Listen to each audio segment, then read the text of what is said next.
Welcome, everyone, to this deep dive into a festival that literally transforms a city every spring. Holland, Michigan, becomes a living tapestry of tulips and Dutch heritage. Absolutely. It's amazing how a single small idea can turn into a grand celebration. It's like stepping into a painting made of flowers. Right? Exactly, yeah. It all began almost 100 years ago with a local biology teacher, Miss Lita Rogers, who had this vision to honor Holland's Dutch roots by planting tulips everywhere, from parks to schoolyards, even private homes. Right. That's a bold, inspiring starting point, huh? I love that concept. It wasn't just about beautifying the town, but also about celebrating the culture, right? Yes, exactly. See, Lita Rogers wasn't just planting bulbs. She was planting a seed of heritage. In 1928, the city actually imported 100,000 tulip bulbs from the Netherlands. Pretty remarkable, don't you think? Absolutely. That kind of investment in beauty and culture shows impressive foresight. And then, in May 1929, the very first Tulip Time festival took shape. It was a Just simple tulips in celebration full that bloom. unexpectedly No parades captured or the hearts elaborate of events locals yet, right? and nearby visitors alike. Right. It's almost like nature and community had this instant connection. But I gotta ask, do you think the festival would have become so big if it had just remained that simple display of flowers? Well, that's the beauty. Its simplicity was its strength. The natural allure of the tulips drew people in, and soon the ideas for traditional events began to emerge. So the festival organically evolved from pure nature to a full-blown cultural celebration. Exactly. By the 1930s and then the 1940s, new traditions cropped up, like Dutch costume parades where residents dressed in traditional garb, street scrubbing, a Dutch custom to prepare for festivities, klompen dancing, and even historical reenactments celebrating early Dutch settlers. I appreciate that spirit, but I do have to wonder, aren't some of those age-old traditions a bit too traditional for modern times?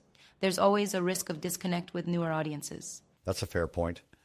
However, the magic here is in the blend. While some traditions seem old-fashioned, they're woven into the fabric of the festival and enrich the experience by connecting generations. It's like a bridge between the past and the present, yeah?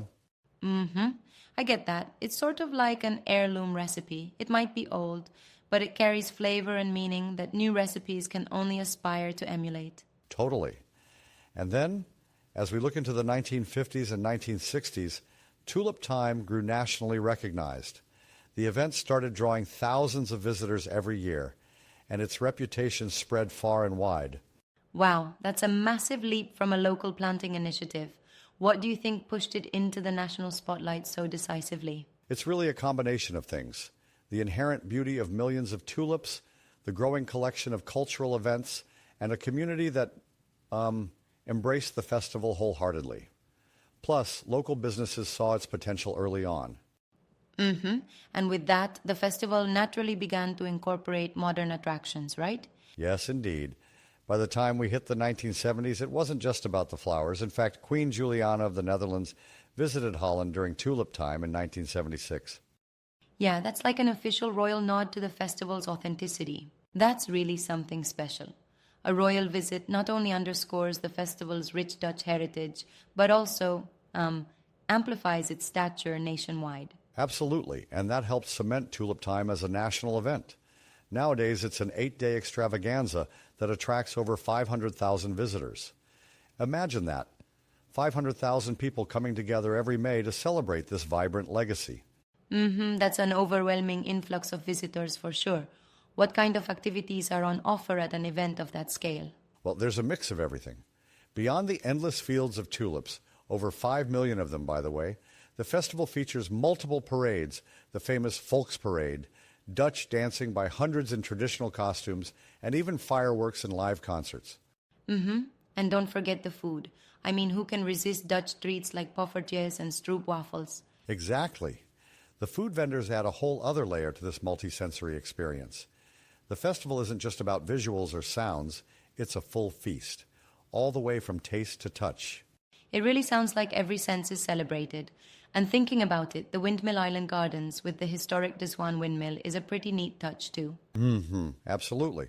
The presence of the windmill ties everything back to the Dutch roots in a tangible way, a living symbol of heritage amid the blooms.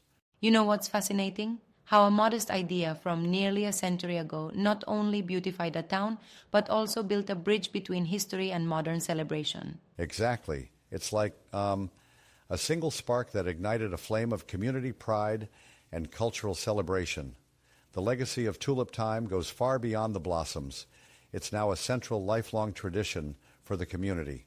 And it's inspiring to think how such simplicity can evolve and adapt over generations. Right, and you can really see that resilience. Even with the challenges that come with organizing an event at such a scale, the local heritage and pride keep it vibrant and ever-changing. That's a compelling message about evolving with time while staying true to your roots. It really is. Even today, Tulip Time is a stunning spectacle and a heartfelt celebration of community spirit. Lita Rogers' initial vision continues to bloom every spring, touching the lives of locals and visitors alike. It's like a living legacy. And honestly, it makes you wonder what small ideas out there might someday transform our communities just as beautifully. Exactly. And that's the beauty of Tulip Time. It reminds us that passion, heritage, and a touch of nature can create something truly timeless. Right? Absolutely. It's a reminder to cherish our history while also embracing change and innovation. And as we look each spring and wander among the tulips, we're not just seeing flowers. We're witnessing a century of culture, community, and creative spirit all in full bloom. And that's a celebration that's sure to continue inspiring generations to come. Thanks for joining in on this engaging look at a festival that's as rich in history as it is in color. Absolutely. It's been a fantastic journey through time and tradition. Till next time, take care, everyone.